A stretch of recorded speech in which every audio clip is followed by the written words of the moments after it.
మన దేశంలో హై ఇన్ఫ్లేషన్కు ప్రధానమైన కారణం ఫుడ్ ఇన్ఫ్లేషన్, ఆహార ద్రవ్యోల్బణం.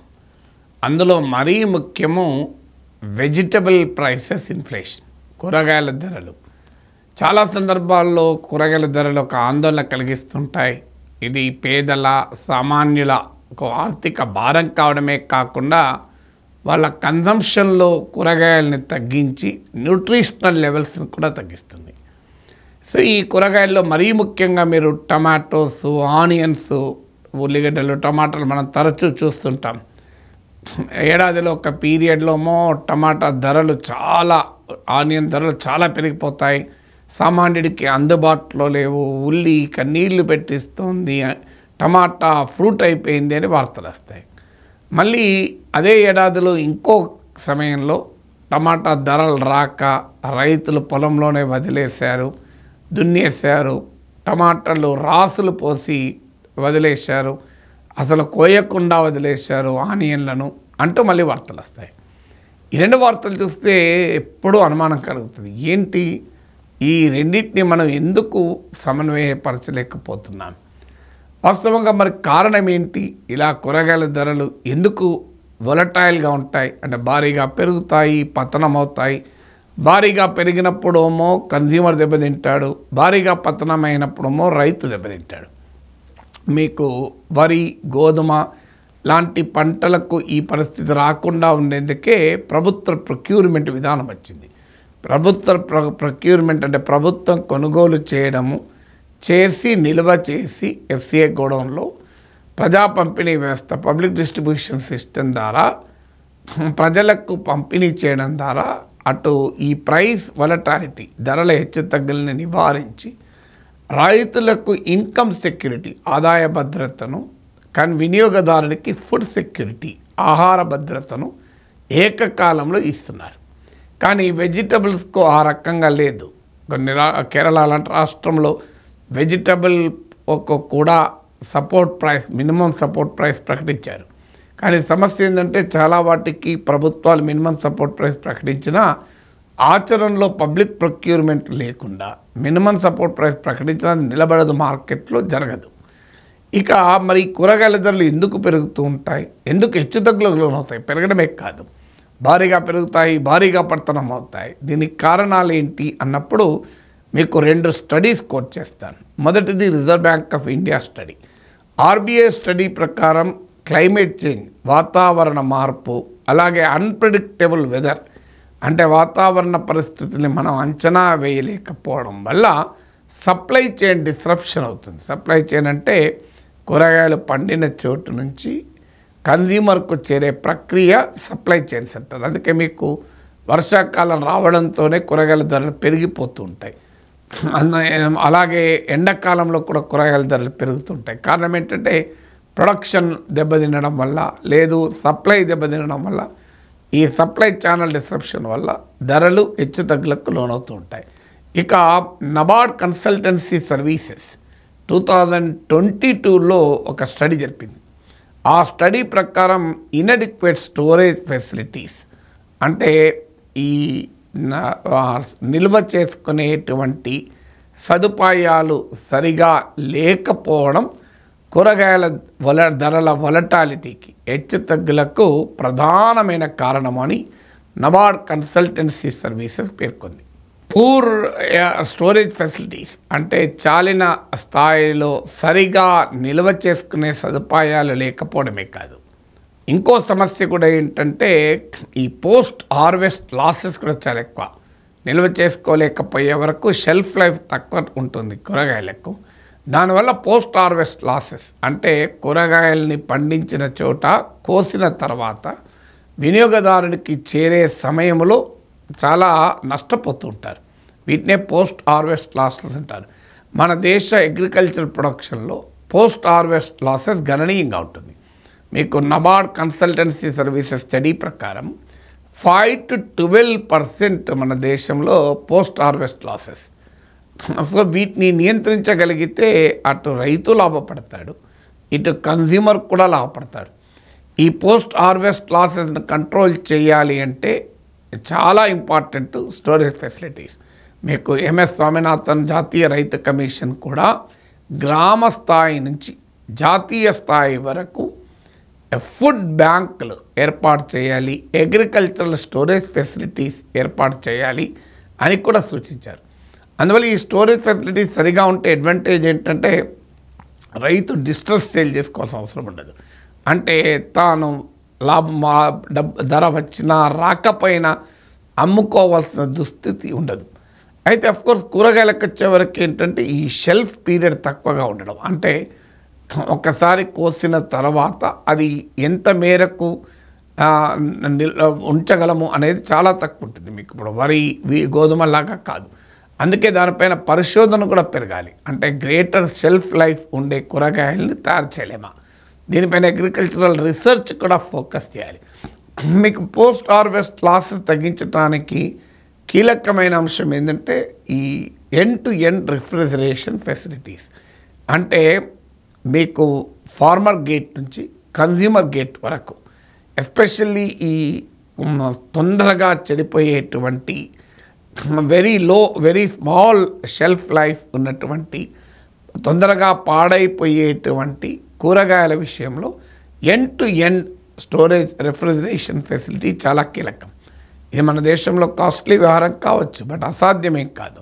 చాలా డెవలప్డ్ కంట్రీస్లో ఈ ఫెసిలిటీ ఉంటుంది. ఇప్పుడు మనం ఇళ్లలోనే చూడండి, కూరగాయలు కొనుక్కొచ్చాక ఫ్రిడ్జ్లో పెడితే వారం రోజుల వరకు కూడా చెడిపోవు.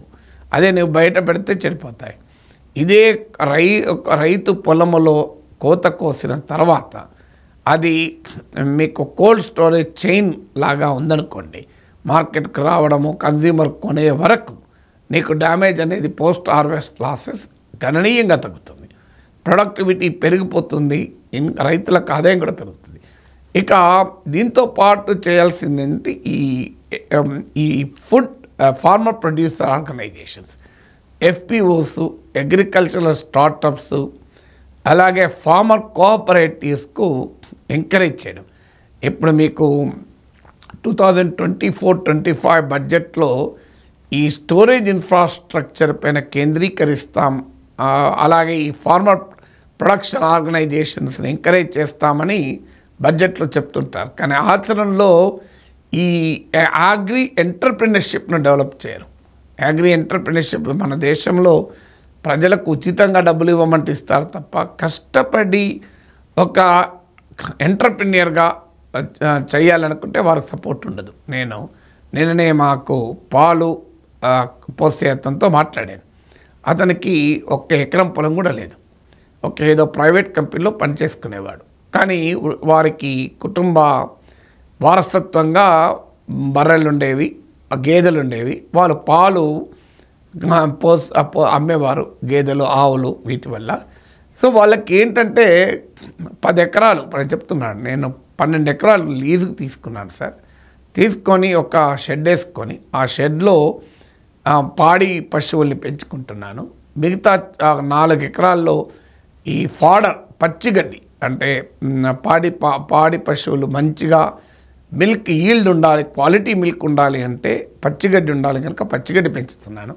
మిగతా 8 ఎకరాల్లో కూరగాయలు పండిస్తున్నాను సార్. చాలా ఫ్రెష్ వెజిటబుల్స్ సప్లై చేస్తాను అంటూ మా కమ్యూనిటీకి వచ్చి సప్లై చేస్తున్నాడు. నేను అడిగా, నీకు ఏదైనా సపోర్ట్ ఉందా అంటే ఏ సపోర్టు లేదు సార్ అన్నాడు. సో అలా కష్టపడి గ్రాస్ రూట్ ఎంటర్ప్రినర్షిప్ చేసే వారికి ప్రభుత్వాలు ఇచ్చే పుస్తకాలు చాలా తక్కువ ఉంటాయి. నువ్వు ఇంట్లో పండుకో, నీ డబ్బులు ఇస్తాననే కేసులు ఎక్కువ. కానీ ఇలాంటి అగ్రి స్మాల్ ఎంటర్ప్రినర్షిప్ను కనుక డెవలప్ చేయగలిగితే మీకు పెద్ద ఎత్తున ఈ కూరగాయల ధరలను నియంత్రించవచ్చు. దాంతోపాటు ఈ farmer produce organisations, farmer cooperatives వల్ల లాభం ఏంటి అంటే, వీళ్ళు ఒక్క రైతు ఏదైనా స్టోరేజ్ ఫెసిలిటీ క్రియేట్ చేసుకోవాలన్నా, ట్రాన్స్పోర్టేషన్ ఫెసిలిటీ క్రియేట్ చేసుకోవాలన్నా, అగ్రికల్చరల్ ఇన్పుట్స్ విత్తనాలకు కానీ, ఎరువులకు కానీ, పురుగు మందులకు కానీ మెరుగైన ధరకు పొందాలన్నా, అలాగే ట్రాక్టర్లు, ఈ రకమైన అగ్రి ఇంప్లిమెంట్స్ను అరేంజ్ చేసుకోవాలన్నా కూడా కాస్ట్లీ అవుతుంది. అదే మీరు ఒక 50 మంది 100 మంది రైతులు ఒక కోఆపరేటివ్గానో ఒక ఫార్మర్ ప్రొడ్యూసర్ ఆర్గనైజేషన్ ఎఫ్పిఓగానో ఫామ్ అయ్యారనుకోండి, డెఫినెట్గా వాళ్ళు బెటర్ బార్గెన్ చేయగలుగుతారు.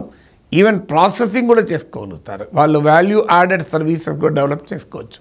ఇప్పుడు ఉదాహరణకు మీకు టమాటా నుంచి జ్యూస్ తయారు చేసుకోవచ్చు, టమాటా పికిల్స్ రెడీ చేసుకోవచ్చు. అలా ఈల్డ్ ఎక్కువ, దిగుబడులు ఎక్కువ, డిమాండ్ తక్కువ ఉన్న సమయంలో ఆ అగ్రికల్చర్ ప్రొడ్యూస్ ఆ వెజిటబుల్స్ను ప్రాసెసింగ్ చేయొచ్చు, డ్రైయర్స్తో డ్రై చేయవచ్చు. ఇలా రకరకాల వాల్యూ యాడిషన్ కూడా చేసుకోవచ్చు. అయితే సమస్య ఏంటంటే ఈ farmer produce organisation, farmer cooperatives బాగా నడిచిన చోట చాలా ఎఫెక్టివ్గా నడుస్తాయి. ప్రభుత్వ ఇన్సెంటివ్స్ ఉన్నక్క నడుస్తాయి. లేకపోతే రైతుల మధ్య విభేదాలు రావడము, వారి మధ్య హెచ్చుతగ్గులు రావడము, అందులో ఫార్మర్ కోఆపరేటివ్స్లో అయితే రాజకీయాలు ఎంటర్ కావడం వల్ల అవి కలుషితం చేస్తున్నాయి. కానీ ఫార్మర్ కలెక్టివ్స్ మాత్రం డెఫినెట్గా రైతు బెనిఫిట్ అవుతాడు, కన్జ్యూమర్ కూడా బెనిఫిట్ అవుతాడు. అలాగే మీకు ఈ ప్రొడక్షన్ క్లస్టర్స్ ఏర్పాటు చేయడం, మేజర్ కన్జంప్షన్ సెంటర్స్కు సమీపంలో ప్రొడక్షన్ క్లస్టర్స్ కనుక ఏర్పాటు చేస్తే చాలా ఎక్కువ అడ్వాంటేజ్ ఉంటుంది. వాస్తవంగా 2024-25 బడ్జెట్లో ఈ ప్రపోజల్ పెట్టారు. నేను ఎమ్మెల్సీగా ఉన్న రోజుల్లోనే బడ్జెట్ పైన ధరల పెరుగుదల మీద మాట్లాడుతూ ఫస్ట్ ప్రజెంటేషన్లోనే శాసన మండలిలో నేను చేసిన మొదటి ఉపన్యాసంలోను, ఆ తర్వాత బడ్జెట్ పైన మాట్లాడినప్పుడు కూడా చెప్పిన, హైదరాబాద్ అనేది ఒక మ్యాసివ్ కన్జంప్షన్ సెంటర్. మీకు కూరగాయలు కావచ్చు, పళ్ళు కావచ్చు, పూలు కావచ్చు, అందుకొరకు 2 పనులు చేయండి అన్నాడు. హైదరాబాదులో పెద్ద ఎత్తున ప్రభుత్వ భూములు దురాక్రమణకు గురవుతున్నాయి. వీటన్నిటిని ఒక ల్యాండ్ బ్యాంక్గా ఏర్పాటు చేసి అర్బన్ సెల్ఫ్ హెల్ప్ గ్రూప్స్కు కూరగాయలు పండించడానికి ఆ ల్యాండ్ బ్యాంకును లీజుకి ఇవ్వండి. దానివల్ల పేదరికం తగ్గించవచ్చు, ప్రజలకు మెరుగైన నాణ్యత కలిగిన ఫ్రెష్ వెజిటబుల్స్ అండ్ ఫ్రూట్స్ ఇవ్వవచ్చు. వాతావరణం కూడా అర్బన్ ఏరియాస్లో ఇంప్రూవ్ అవుతుంది. Food and agriculture organisation FAO దీన్ని అర్బన్ అగ్రికల్చర్ అంటుంది, అర్బన్ అగ్రికల్చరల్ ప్రాజెక్ట్స్ అంటుంది. వీటిని ఎంకరేజ్ చేయండి అన్నాను. అలాగే హైదరాబాద్ చుట్టూ మీకు ఒకప్పుడు పెద్ద ఎత్తున పళ్ళు, పూలు ఉండేవి. ఇప్పుడు రియల్ ఎస్టేట్ వెంచర్లు వచ్చాక ఆడ అవి స్పెక్యులేటివ్ కమాడిటీగా ల్యాండ్ మారినాక అవన్నీ ఆగిపోయాయి. అన్ఫార్చునేట్లీ బ్యారన్ ల్యాండ్స్గా మారిపోయాయి హైదరాబాద్ చుట్టూ. కానీ మీరు ఒక స్పెషల్ హార్టికల్చర్ జోన్ ఏర్పాటు చేసి ఆ స్పెషల్ హార్టికల్చర్ జోన్లో రైతుల భాగస్వామ్యంతో ఏర్పాటు చేసి మీరు వారికి ఇన్సెంటివ్స్ కనుక ఇవ్వగలిగితే హైదరాబాద్ ప్రజలకు fresh quality vegetables, fruits, flowers దక్కుతాయన్నాడు. ప్రభుత్వం అంగీకరించింది కూడా వాస్తవంగా. ఈ special horticulture zone in and around Hyderabad ఏర్పాటు చేయడానికి. Unfortunately nothing happen. మళ్ళీ 2024-25 బడ్జెట్లో, సెంట్రల్ బడ్జెట్లో దీన్ని ప్రతిపాదించారు. చాలా సంతోషం అనిపించింది.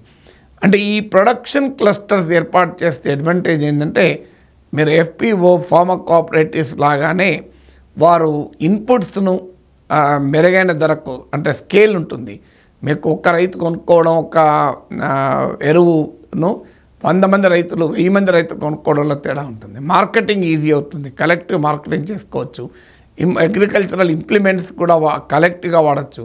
ప్రతి రైతు ట్రాక్టర్ ఎఫర్ట్ చేయలేడు, కానీ ఒక 100 మంది రైతులు కలిస్తే కొన్ని ట్రాక్టర్లు ఉంటే సరిపోతుంది. అందువల్ల ఇలాంటి ఇనిషియేటివ్స్ కనుక చేయగలిగితే డెఫినెట్గా కూరగాయలు పండించే రైతులకు మెరుగైన ఆదాయాలు కల్పించవచ్చు. కూరగాయల ధరల్ని నియంత్రించి సామాన్యుడి ఫుడ్ ప్లేట్ ప్రైస్ అంటారు, అంటే ఆహారానికి అయ్యే ఖర్చును తగ్గించవచ్చు. ఎందుకంటే మన నేషనల్ శాంపుల్ సర్వేల ప్రకారం పేదవాడి పర్ క్యాపిటా మంత్లీ ఎక్స్పెండిచర్, అంటే ఒక నెలలో ఒక వ్యక్తి ఎంత ఖర్చు పెడుతున్నాడని లెక్కేస్తారు. దాంట్లో 60% ఫుడ్ పైన ఖర్చు పెడతారు. నాలాంటి ప్రొఫెసర్ స్థాయిలో ఉన్నవాళ్ళు ఖర్చు పెట్టరు, కానీ పేదవాడు ఎక్కువగా ఫుడ్ మీద ఖర్చు పెడతాడు. వాళ్ళ న్యూట్రిషనల్ సెక్యూరిటీ కూడా చాలా కీలకం.